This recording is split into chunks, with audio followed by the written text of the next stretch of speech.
नाव चलानी आती है तो इसका मतलब ये थोड़ी कि बाढ़ आएगी तो नहीं चलाओगे। बाढ़ में चला सको इसलिए तो नाव चलाना सीखा है।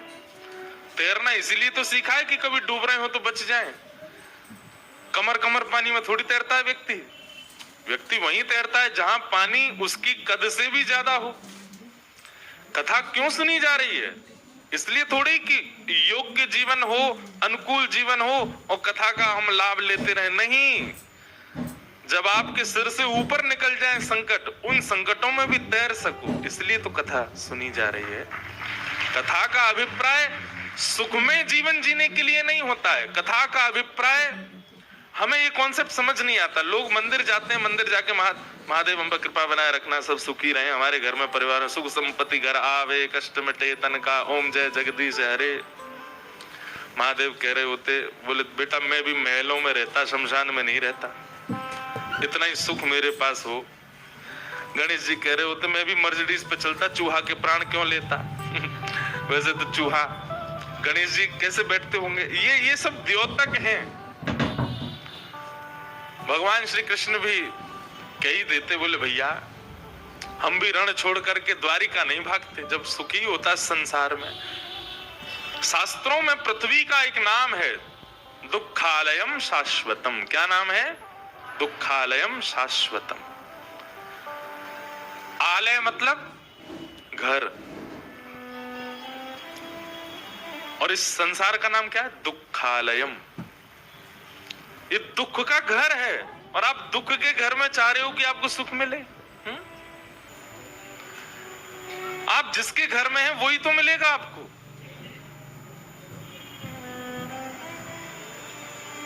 इसलिए बिल्कुल परेशान मत होइएगा। इस वर्ष जितने भी चैलेंज आवे लाइफ में, जितनी भी परेशानियां आवे, जितनी भी उतार चढ़ाव आए, टूटिएगा नहीं, बिल्कुल विचलित मत होइएगा। कथा सुनी इसीलिए रहे हो आप कि उस स्थिति से भी आप निकल सको, उस स्थिति में भी आप तैर सको। राम नाम, कृष्ण नाम, भागवत का ये जहाज है, इस पर चढ़ जाओ, कितनी भी गहरी नदी हो डूबोगे नहीं। अच्छा एक बात और, जब नदी की बात छिड़ी है, नदी का एक स्वरूप होता है। नदी में कभी भी डूब रहे हो, जो नहीं तैरना जानते वो भी सुनो। नदी में दो काम विशेष रूप से करने, एक तो मुंह नहीं खोलना है, दूसरा हाथ नहीं मारने हैं। अगर तैरना नहीं आता तो भी ये दो ही डुबाते हैं, एक तो हाथों का पैरों का मारना और मुंह का खुल जाना। इसी से ही व्यक्ति मृत्यु को प्राप्त होता है नदी में अगर गिर जाए तो। संसार एक भयंकर गहरी नदी है। कथा सुन सुन करके तैरना सीख गए हो तो कोई दिक्कत नहीं, पर अभी नए नए श्रोता बने हो, अभी तैरना इतना अच्छा आता नहीं, तो प्रारंभ में दो काम करो। संकट रूपी जैसे ही गहराई आवे, मुंह मत खोलना और हाथ मत मारना। मौन हो जाना, मुख से मौन हो जाना और हाथ पांव से शांत हो जाना। नदी कभी डुबाती नहीं है। नदी में आप स्थिर हो जाओ, कभी नहीं डूब सकते। और फिर धीरे धीरे कथाएं सुन करके तैरना सीखो। जब तक तैरना ना आवे तब तक ये दो नियम पालन करो। एक तो मुख नहीं खोलना। जीवन में कितना भी संकट आए, सबसे पहले जीव को बंद करो। आप जीव से जब विचलित होते हैं,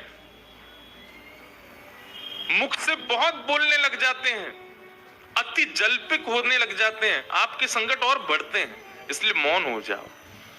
और हाथ पैर मारना, मंत्री को फोन कर, विधायक को फोन कर, इसको फोन कर, इसको फोन कर, पड़ोसी से कहना तुम हमारी रक्षा करो, कभी किसी के पास जाना, हाथ पैर मत मारो, शांत हो जाओ। गहराई कितनी भी हो, आप डूबेंगे नहीं, भले तैरना ना आता हो, स्थिर हो जाओगे। ये दो बातें हमारी याद रखना। इस वर्ष को बहुत आनंद से जिएगा और भगवत कृपा, विश्वनाथ जी की कृपा होगी, बहुत मंगल में आप सबका वर्ष निकलेगा।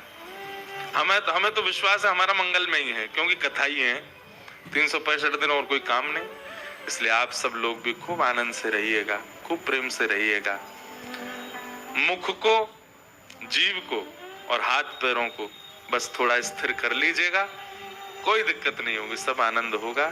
नमः पार्वती पतये हर हर। सब ब्रजवासियों को लेकर के ठाकुर जी पहुंच गए गोवर्धन। चार भुजा वाले गोवर्धन नाथ प्रकट है गए। लाओ ब्रजवासियों भोग, लाओ ब्रजवासियों भोग। सब ब्रजवासी अपने अपने घर की सामग्री लेके जामे ठाकुर जी को पवामे। इतने में ही इंद्र को पता चला, मेरी पूजा बंद कर दी ब्रजवासियों ने और ये गिरिराज जी की पूजा करने लगे। मेघमालाओं को आज्ञा कर दी कि इतनी वर्षा करो पूरा ब्रजमंडल डूब जाए। गड़गड़ करके काले बादलों ने आकर के ब्रजमंडल को घेर लिया। मूसलाधार वर्षा होने लगी। जैसे ही बूंद गिरी आकाश से, ब्रजवासी सब कहने लगे हम तो पहले ही मना कर रहे लाला, या इंद्र की पूजा बंद मत करवावे, लेकिन तेने हमारी बात मानी ना। देख नाराज है को, अब सबरो ब्रजमंडल डूब जाए, कौन बचाएगा हमें।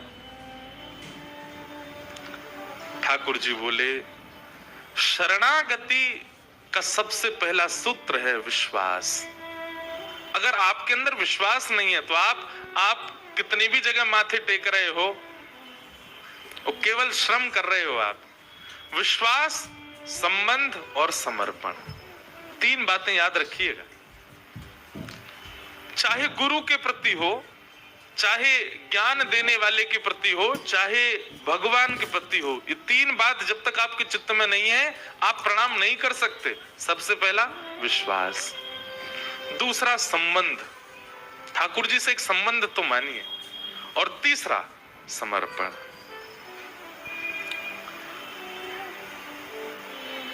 ठाकुर जी सब ब्रजवासी तो बोले अरे भैया जिनके शरण में आए हो उन पर विश्वास करो, वो रक्षा करेंगे तुम्हारी।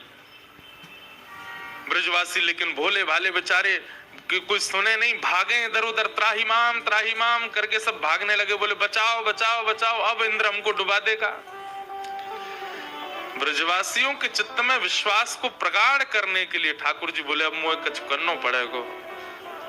गिरिराज बाबा को प्रणाम किया और प्रणाम करके अपनी दोनों भुजाओं से जैसे गिरिराज शिला को ठाकुर जी ने अधर किया, एक तरफ से श्री गिरिराज जी उठ गए, भीतर ठाकुर जी ने प्रवेश किया, दोनों भुजाओं से गिरिराज जी को ऊपर की ओर उठा के मध्यस्थ पहुंचे। 21 किलोमीटर के गिरिराज जी बिल्कुल बीच में पहुंचे ठाकुर जी, और मध्य में जाकर के अपनी बाम हस्त की कन्नी उंगली के नख पर धारण कर लिया और सब ब्रजवासियों को कह दी भैया आ जाओ, सबरे आकर के यहाँ नीचे खड़े आ जाओ, मैंने छतरी खोल ली है, गिरिराज रूपी छतरी। सब ब्रजवासी देख करके आश्चर्य, 7 बरस के लाला, केवल 7 बरस के हैं ठाकुर जी, और 7 कोस लंबे चौड़े गिरिराज पर्वत को अपने बाम हस्त की इकन्नी उंगली के नख पे धारण किया है ठाकुर जी। नख पे धार लियो गिरिराज नाम गिरधारी पायो है, गिरधारी पायो है नाम गिरधारी पायो है, नख पे धार लियो गिरिराज नाम गिरधारी पायो है। सब ब्रजवासी ने जैसे देखी लाला ने गिरिराज जी उठाए लिए, सब दौड़ करके गए और सब जाकर के एक शिला पे ठाकुर जी खड़े हैं, चारों ओर लाखों ब्रजवासी, 84 कोस के एक एक ब्रजवासी आया था गोवर्धन पूजा में, लाखों ब्रजवासी थे। सब ब्रजवासी गिरिराज जी के नीचे आ गए और भैया अब बीच में ठाकुर जी खड़े हैं और तराजू की तरह गिरिराज जी कभी इतकू जामे कभी इतकू जामे, और जहां की तरफ गिरिराज जी झुके वहीं के सब ब्रजवासी अपनी अपनी छड़ी लेके और गिरिराज जी के नीचे लगामे, और जैसे गिरिराज जी ऊपर हिल लग जाए तो दूसरी तरफ गिरे तो दूसरी तरफ के सब लगामे। ऐसे करके महाराज सब ब्रजवासी ने दूर दूर तक छड़ी लगा ली, बीच में ठाकुर जी खड़े, गिरिराज जी स्थिर रह गए। ब्रजवासी बोले लाला हम सबन ने अपनी छड़ी लगा ली है, तू अपनी उंगली नीचे कर ले अब। ठाकुर जी बोले चटनी बन जाओगे सबरे अगर मैंने उंगली नीचे कर ली तो। 21 किलोमीटर चौड़ा पर्वत है, और गर्ग संहिता में तो वर्णन है कि गिरिराज जी का जो शिखर है वो शिखर भी इतना ऊंचा है कि बादलों में ढका रहता है। हर तिल भर रोज पृथ्वी में जा रहे हैं ना गिरिराज जी, तिल भर रोज पृथ्वी के भीतर प्रवेश कर रहे हैं। जय हो गिरिराज बाबा ने कथा सुना दे हम। मैया सुवाए दो इनको, नहीं तो इन्हीं की कथा चलेगी। व्यासपीठ पे और बैठा दिया आपने। तो हम क्या कह रहे थे? हाँ,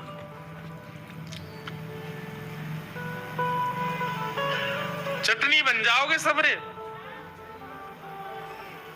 ब्रजवासी सब बोले, हैं रे लाला, तो यूं सोच रहा दिखे कि तेने अपनी उंगली पे उठा लिए जे। ठाकुर जी बोले, तो क्या सोचूं मैं? बोले, हमारी छड़ी पर टिक रहे हैं गिरिराज जी। हम सब ने ऐसे मोटे मोटे बांस के डंडा लगा रखे हैं। तो अपनी उंगली नीचे कर ले, ज्यादा इतराए मत हमारे आगे। हम में लगा खड़ो है गो ऐसे कि जैसे यही ने उठा रखे हैं का। ठाकुर जी बोले, भैया मान जाओ, मेरी उंगली पे टिक रहे हैं ये। लाला तू नीचे कर ले अपना हाथ, हमने छड़ी लगा रखी है। ठाकुर जी बोले, ठीक है तो फिर संभालो भैया गिरिराज जी, मैं हटा रहा हूं अपना हाथ। बोला, हाँ हटा ले। जैसे ठाकुर जी ने नेक उंगली नीचे करी, महाराज गड़गड़ करके गिरिराज जी नीचे आने लगे। सबन की छड़ी चट चट चट चट, सब की छड़ियां टूट गई दूर दूर तक। सब ब्रजवासी नीचे झुक गए, लाला बचा बचा बचा। ठाकुर जी ने फिर से उंगली लगाई और फिर से गिरिराज जी धारण है गए। अब तो दूर दूर तक एक भी छड़ी नहीं है। अब सब ब्रजवासी अपनी टूटी हुई छड़ी ने देखें और फिर लालाए देखें। लाला जी, सांची में तेरी उंगली पे टिक रहे हैं। ठाकुर जी बोले, हम बे मेरी उंगली पे टिक रहे हैं। लाला जी, इतनो भारी, इतनो बड़ो, इतनो विशाल गिरिराज पर्वत नेक से हमारो लाला बाकी नेक से उंगली आप कैसे आगो? ठाकुर जी बोले, हम जय जय हैं। कौन है? हम जय जय हैं। चलो सबरे प्रणाम करो चरणन में। हम जय जय हैं, भगवान है। बचपन से देखो हम सब काम बताते आए, सवंत कहते आए कि हम जय जय। कोई ना नहीं माने। देखो मैंने गिरिराज जी उठा लिए, मैं जय जय हूं। ब्रजवासी सब बोले, हैं रे लाला, ऐसा का काम किए जो तू जय जय? ठाकुर जी खड़े खड़े बोलने, पूतना मारी, अघासुर मारो, धेनुकासुर मारो, कालिया नाग मारो, सबरे राक्षस मैंने मारे, और आज देखो इतना बड़ा गिरिराज पर्वत उठा लियो। जी कोई मानव कर सके? ब्रजवासी बोले, लाला बस बस बस बस, ज्यादा मत बोले, मारी तेने पूतना। लाला ये तेरो बल ना है कि तेने पूतना मारी। ठाकुर जी बोले, तो फिर कैसे मर गई वो? बोले, ये तो हमारे ब्रजमंडल को स्वभाव है कि यहाँ अगर बिना पुण्य किए व्यक्ति आवेगो, बिना पुण्य यदि किए आवेगो, तो ब्रज के प्रभाव से धीमे धीमे धीमे मृत्यु को प्राप्त है जाएगो। यहाँ आवे के काजे बहुत पुण्य होने चाहिए। राक्षसन ने पुण्य किए नहीं और ब्रजमंडल में घुस जाए, और जैसे ही घुसे तो नेकाद उनके जो पुण्य वो कम होने लगे, और जैसे उनके सबरे पुण्य खत्म हो में वही समय वो तेरे पास आ जाए, और वह समय उनकी मृत्यु होनी हो। जैसे ही मरे मरे मरा, इनमें हाथ मार के होके मैंने मारे। ठाकुर जी बोले, इतना दिमाग या बात में लगा रहे हो कि उनके पुण्य नहीं है, और यूं नहीं मानोगे सीधे सीधे कि मैं भगवान हूं। ब्रजवासी बोले, लाला तू जो कहेगो सब मानने को तैयार है, पर जे ना मानेंगे कि तू भगवान है। ओ यशोदा मैया, यशोदा मैया आई। भैया ये तेरो लाला गैया चरावे जावे? हाँ, मही कोई बाबा ते टोना टोटका सीखे आयो है पर्वत उठावे को। ये सब बातें कहने से क्या समझ में आया कि ठाकुर जी चाहे चतुर्भुज रूप धारण कर लें, ब्रजवासी तब भी नहीं मानेंगे कि हे भगवान। क्यों? प्रेम, प्रेम की वो अवस्था। ब्रजवासियों को ये घबराहट होती है कि अगर हमने कह दी कि लाला भगवान है, तो भगवान तो सबको होवे, और जो सबको है वो हमारो कैसे रहेगा? इसलिए ब्रजवासी इस बात को अस्वीकार करते हैं कि ठाकुर जी भगवान है। नहीं, लाला तो केवल हमारो है, भगवान होगा तो सबको है जाएगा। इसलिए कोई ब्रजवासी मानता नहीं कि ठाकुर जी परमात्मा नहीं। तो आप सत्य, मैं कभी कभी ना बहुत सोचता हूं कि बहुत अच्छा हुआ कि गिरिराज लीला में मैं और आप नहीं थे, क्योंकि हम लोग बुद्धि से सोचते हैं, हम लोग बहुत चतुर हैं, हम लोग चतुराई से विचार करते हैं, हम लोगों में प्रेम नहीं है, हम लोग कभी स्वीकार नहीं करते, हम तो मान ही लेते कि ये परमात्मा है, पर ब्रजवासी ने नहीं माना।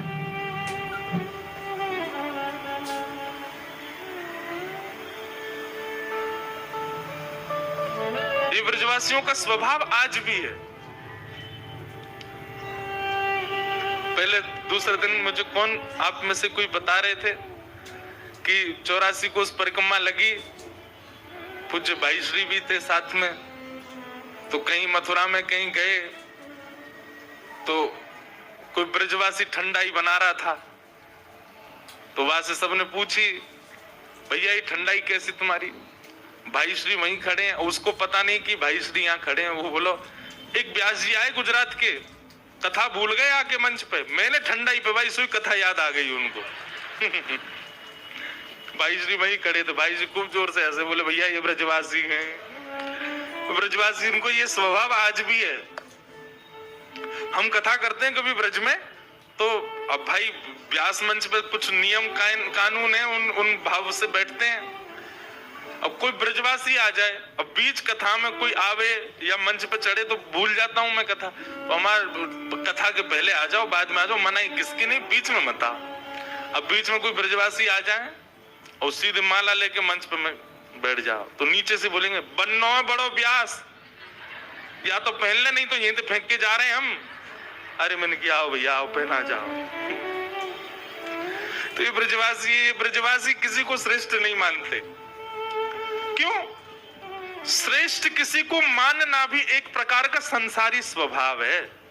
आप किसी को श्रेष्ठ मानते हैं, किसी को श्रेष्ठ मान करके फिर उसके पास उससे प्रेम व्यक्त करने जाते हैं, ये संसारी स्वभाव। पर आप किसी को श्रेष्ठ नहीं मानते, सबको सम मानते हैं। एक प्रकार का भक्ति स्वभाव भी है, प्रेम स्वभाव भी है। इसलिए हमारे ब्रजवासी कई बार कईयों को भाते नहीं। अरे बड़े महाराज अल्हड़पने से बोलते हैं, ऐसा बोलते हैं, पर आप ये भी तो सोचो जब उनने भगवान नहीं छोड़े तो हमको कैसे छोड़ेंगे? जिन ब्रजवासियों ने ठाकुर जी नहीं छोड़े वो आपको छोड़ेंगे? ठाकुर जी गिरिराज जी धारण करके खड़े हैं, 21 किलोमीटर चौड़े गिरिराज जी, और यहाँ पे अभी यही डिस्कशन चल रहा है कि लाला ने गिरिराज जी उठाए कैसे। परमात्मा तो नहीं है ये। मधुमंगल सीधामा बोले हमारे मुंह पे लगी कड़ी चाट जाए, ये भगवान है? मैया 3-3 दिना तक नहावे ना है, 3-3 दिना तक केवल मुंह पहुंच के डोले, जो भगवान है? गोपी बोली हमारे घर से मक्खन चुरा के खा जाए, जो भगवान है? ये परमात्मा के लक्षण है। और आज गिरिराज धारण करके कह रहे हो कि हम जय जय। ठाकुर जी के नेत्र सजल हो गए कि व्यक्ति अपना प्रभाव प्रकट करता है तो सामने वाला उसके प्रभाव से आसक्त होके उसके चरणों में गिरने तक तैयार हो जाता है। पर मैं यहाँ कितने प्रभाव प्रकट कर चुका हूं, ये ब्रजवासी मानते ही नहीं है कि मैं परमात्मा।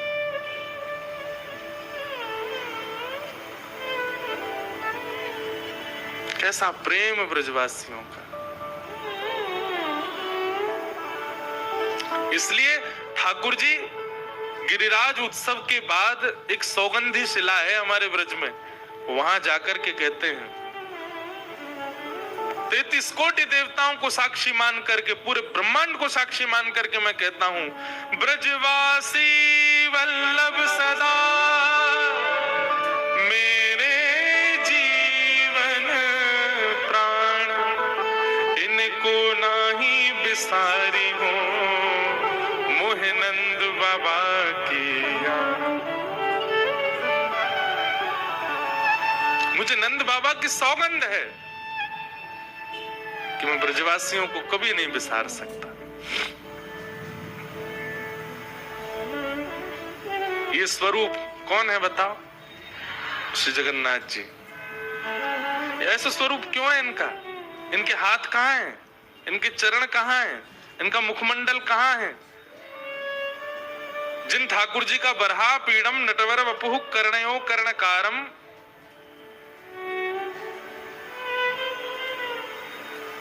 इतना सुंदर वर्णन किया गया है रूप का, वो जगन्नाथपुरी में जाके देखो आप। हाथ नहीं है, पांव नहीं है, कान नहीं है, मुखमंडल नहीं है, गाल नहीं है। क्यों? शास्त्रों में प्रेम की 10 अवस्थाएं बताई गई, 10 स्टेप हैं प्रेम के। हम आप सब लोग तो उस अवस्था, वो सीढ़ियों से बहुत दूर हैं। प्रेम प्रेम प्रेम की छिटकार भी नहीं है हमारे ऊपर। ब्रजवासियों की याद में श्री कृष्ण जब 10वीं अवस्था पार कर गए तो प्रेम का स्वरूप होता है कि 10वीं अवस्था पार करते ही व्यक्ति का अंग पिघलने लग जाता है।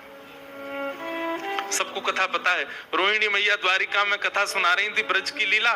सारी पत्नियां बैठ करके सुन रही थी भगवान की, और सुनते सुनते सुनते सुनते तभी द्वारिकाधीश सुभद्रा जी और बलभद्र आकर के द्वार पर विराज गए और बैठ करके सुनने लगे। ब्रज की कथा सुनते ही ठाकुर जी की भुजाएं खड़ी हो गई और नेत्र बंद करके ठाकुर जी बार बार अपने हृदय को पकड़ के कहने लगे, अरे कोई ब्रजवासियों को ले आओ, मेरे हृदय से लगा दो, मोए ब्रजवासी इनकी बहुत याद आ रही है, कोई ब्रज के जन्म को लाके मेरे हृदय से लगा दो।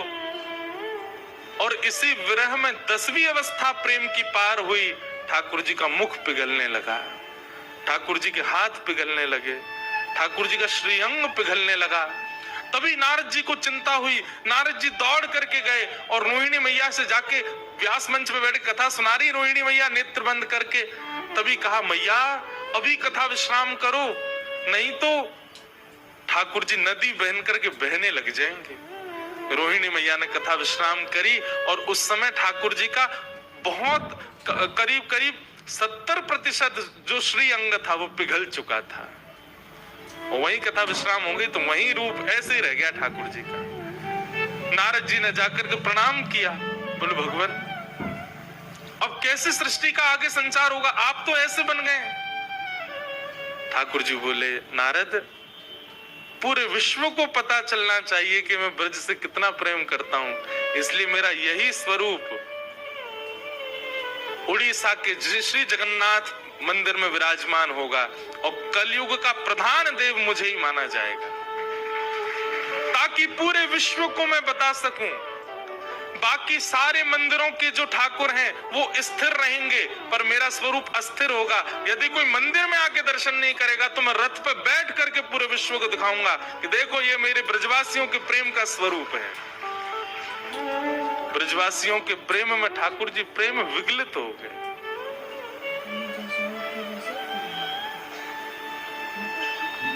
ऐसा प्रेम ठाकुर जी करते हैं ब्रजवासियों से।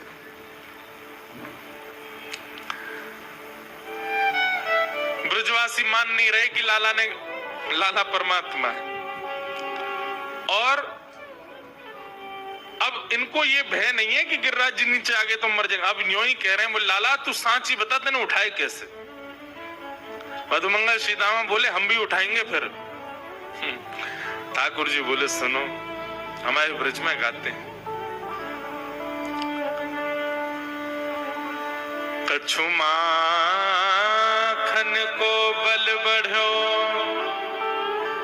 कछु गोपन करी सहाय, श्री राधे जू की कृपा सो मैंने गिरिवर लियो उठा।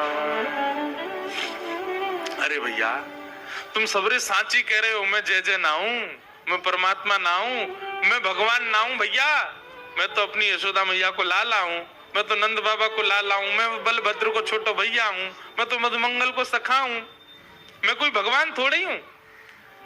वो लाला वो तो हमें पता है, पर उठाए कैसे? ठाकुर जी बोले कछु माखन को बल बढ़ो। आप सबन के घर ते मैंने मक्खन चुरा चुरा के खायो भैया, वही मक्खन ते मुंह में बल आयो। पहली बात।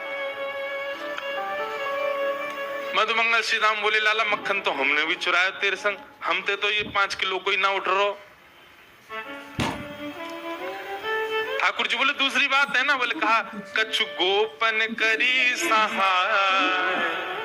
आप सब गोप ग्वालन ने मेरी बड़ी सहायता करी। ग्वाला बोले हमने क्या सहायता करी? बोले भैया जब गिरिराज बाबा प्रकट भये तो आप सबन को लगी जे लालाई चार भुजा वालों बन के प्रकट है गोए का। बोले हम बे लाला ऐसी लगी। और वह समय आप सब गिरिराज जी को देख रहे और फिर मोह देख रहे, फिर गिरिराज जी देख रहे, फिर मोह देख रहे। तो वह समय आपकी दृष्टि से जो भाव रूपी बल हो का वो मुंह में आ गयो। इतने लाखों ब्रजवासी ने एक टक मेरी ओर देखो तो आप सबन की शक्ति निकल के मुंह में आ गई और लाखों ब्रजवासी की शक्ति जैसी मेरे भीतर आई मैंने गिरिराज जी उठा लिए। आप सबन ने मुंह को टकटकी लगाए के देखो, या हमारे आप सबन की शक्ति सो ही मैंने गिरिराज जी उठाए हैं। आजकल का व्यक्ति होता तो इस बात को कभी नहीं मानता, ये हो ही नहीं सकता, देखने से शक्ति आती है। पर ब्रजवासी क्या बोले, अच्छा तो हमारे देखवे तो तुम्हें शक्ति आ गई। बोले हाँ, तभी तो हम कहें आजकल कमजोरी कैसे आ रही है भीतर। नेक चले सांस फूल जाए हमारी, नेक कछु काम करें थकान है जाए हमें। अब तो चली कि हमारी शक्ति चुरा ली है लाला ने। और आपस में सब के अरे भैया अब भेद खुल गए। तभी तो हम कह रहे हैं कि आजकल हम लोग इतने थगवे काहे को लग गए। ये लाला ने हमारी शक्ति निकाल ली है भीतर से और हम सबन की शक्ति यहाँ में आ गई, तभी गिरिराज जी उठाए। हाँ भैया लाला आप तो मान गए हम तेरी बात, सही में हमारी शक्ति तो ही उठाए हैं। और ब्रजवासी कहा बोले अरे भैया लाला तू खड़ो रे, खोलो रे भैया 56 भोग खोलो। और 56 भोग खोल करके सबरे पान लगे। नंद बाबा आके बोले तुम्हें शर्म ना आ रही, नेक सो लाला गिरिराज जी खोल कर तुम यहाँ भोजन कर रहे हो। ब्रजवासी बोले बाबा लाला ने कहा कही अभी हम सबन की शक्ति है यहाँ में, हम पामेंगे, हमारे अंदर शक्ति बनेगी, हम फिर लाला देख लेंगे तो हमारी शक्ति तो उठावे को। ठाकुर जी खड़े खड़े गिरिराज जी धारण करके इतने प्रसन्न हो रहे हैं ब्रजवासियों के इस भाव से। तभी एक ब्रजवासी बोले लाला तेने अपनी बात में एक बात और कही, श्री राधे जू की कृपा से मैंने गिरिवर लियो उठाया। किशोरी जी ने ऐसी कहा कृपा करी। आहा, इस भाव के इतने भाव हमारे ब्रज में बताए जाते हैं। अभिनव जलधार सुंदर व्रतमंदर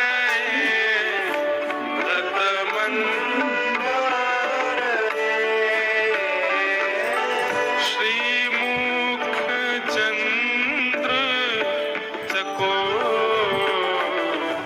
जय जय देव हरे।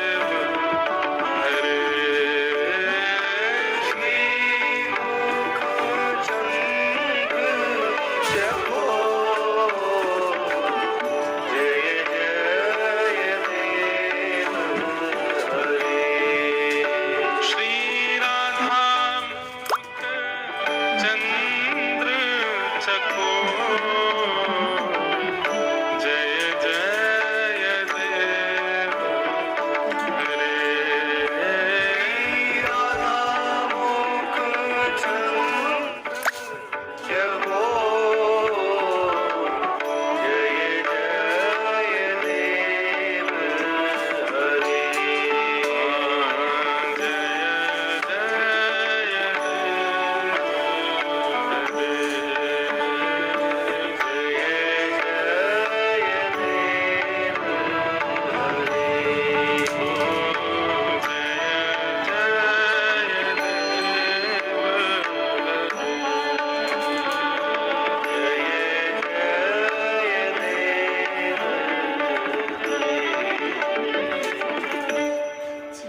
अभिनव जलधर सुंदर धृत मंदर श्री मुख चंद्र चकोर जय जय देव हरे। गर्गाचार्य जी ने जब नामकरण किया था ना ठाकुर जी का, तो नामकरण करते समय श्री यशोदा मैया से कह के गए, मैया नारायण समो गुणई, आपको जो ये लाला है ना, या में नारायण जैसे गुण हैं। अगर आपको लाला कोई अद्भुत क्रिया करे तो कभी आप संशय मत करियो। कभी आपको लाला कोई ऐसी लीला करे जो एक मानव ना कर सके तो आप यहाँ पे संदेह मत करियो, आपको लाला में नारायण जैसे गुण हैं। तब यशोदा मैया ने गर्गाचार्य जी से कही, बोले अगर मेरे लाला ने कोई ऐसी लीला करी, मैं तो मैया हूं और मुझे घबराहट भाई, मुझे कहीं और लगी कि मेरे लाला पे कोई संकट नहीं है, तो मुझे कहा करना चाहिए। समझ रहे हैं बात को? तो गर्गाचार्य जी बोले मैया आपके लाला की जो जन्म कुंडली है ना, ठीक ऐसी ही जन्म कुंडली एक और की है आपके ब्रज में। कौन की? वृषभानु नंदिनी किशोरी जी की, श्री राधा रानी की। बोले मैया बिल्कुल ऐसी कुंडली है, ऐसा लगे कि बस ये पुरुष है वो स्त्री है, नहीं तो दोनों बिल्कुल एक जैसे ही हैं, कोई कमी नहीं है। तो वासे मैया मुझ को यूं लगे कि ये ब्रह्म ही दो रूप में आयो है। जैसे ही गर्गाचार्य जी ने बोली ब्रह्म दो रूप में आयो है, मैया ने गोद में बैठे लाला को कान पकड़ो और कान पकड़ के दबा के बोली, गर्गाचार्य जी दोबारा बोलियो जी कौन है? मैया ब्रह्म दो रूप में। मैया ने और जोर से मोड़ो बोले ब्रह्म होता तो मुझ कान मोड़न दे। तो बाबा ये उल्टी बात मत करे करो, ये ब्रह्म ब्रह्म कोई ना ही मेरो लाला है, और ब्रह्म होगो तो कोई और को होगो, और ये सदा मेरो ही रहेगो। ये बात मत के करो कि ये ब्रह्म है, ये परमात्मा है, नारायण समान गुण। आप तो केवल युक्ति बताओ, कभी मेरे लाला की शक्ति छीन भाई तो कहा करूं। ठाकुर जी गर्गाचार्य जी तो कह रहे अब मत बोले, और बोलेगो मोड़ देगी मैया कान है। गर्गाचार्य जी बोले मैया आपके लाला की जो आधी शक्ति है ना, जो इनकी आह्लादनी शक्ति है, वो वृषभानु जी की लाली है, राधा रानी। जब भी कोई विशिष्ट क्रिया करे और आपको भय लगे कि कहीं मेरे लाला पर संकट नहीं आ जाए, आप वृषभानु नंदिनी किशोरी जी को या के बगल में या के आगे या के पीछे कहीं खड़ो कर दियो, बस वहां के आते ही या लाला की शक्ति और तीव्र रह जाएगी। तो कहते हैं जैसे ही ठाकुर जी ने गिरिराज जी उठाए, गिरिराज धारण करते ही यशोदा मैया तुरंत ये बात याद आई। बोले गर्गाचार्य जी बता के गए लाला कोई अद्भुत क्रिया करे तो वृषभानु नंदिनी को ले आइयो। यशोदा मैया दौड़ी दौड़ी वृषभानु जी के पास गए और वृषभानु जी तो जाके बोले आपकी लाली कहाँ है? बोले मैया मैं हूं, ढूंढी रहूं, मिले ही नहीं रही, कहाँ चली गई है। ढूंढते ढूंढते यशोदा मैया जब आई तो ठाकुर जी जिस शिला पर खड़े थे उसी शिला के पीछे जाके जब देखा, आहा, पद्मासन में किशोरी जी बैठी हैं, बिल्कुल छुपी हुई, किसी को दिख नहीं रही हैं, और पद्मासन में नेत्र बंद करके नहीं, नेत्र खोल करके बैठी हैं, और अपने नेत्रों से ही, कोमल नेत्रों से गिरिराज जी को एक टक देख रही हैं। एक अद्भुत सी कांति नेत्रों से प्रकट हो रही है, और श्री गिरिराज जी किशोरी जी के नेत्रों से प्रकट होने वाली कांति पर ही टिके हुए। पहले ही किशोरी जी वहां विद्यमान है। इस बात का क्या मतलब है? ठाकुर श्री कृष्ण जितनी भी लीला कर रहे हैं, उन लीलाओं में गुप्त रूप से किशोरी जी कहीं ना कहीं विराजमान है। उन्हीं के द्वारा ही लीला संचालित हो रही है। दिख क्या रहा है? ठाकुर जी कर रहे हैं। कठपुतली नाचती है, गिरती है, कूदम करती है, पर उस कठपुतली के जो धागे हैं वो पीछे पर्दे के बैठे हुए एक व्यक्ति के हाथ से बंधे हैं। ठीक वैसे ही हमारी श्यामा जो असली गिरवरधारी तो किशोरी जी हैं, असली गिरवरधारी तो हमारी लाडली जी हैं। लाला तो केवल नाटक करे, उंगली लगा खड़ो है वो है, मैंने उठाए, पर शक्ति तो श्री किशोरी जी, श्री लाडली जी ने धारण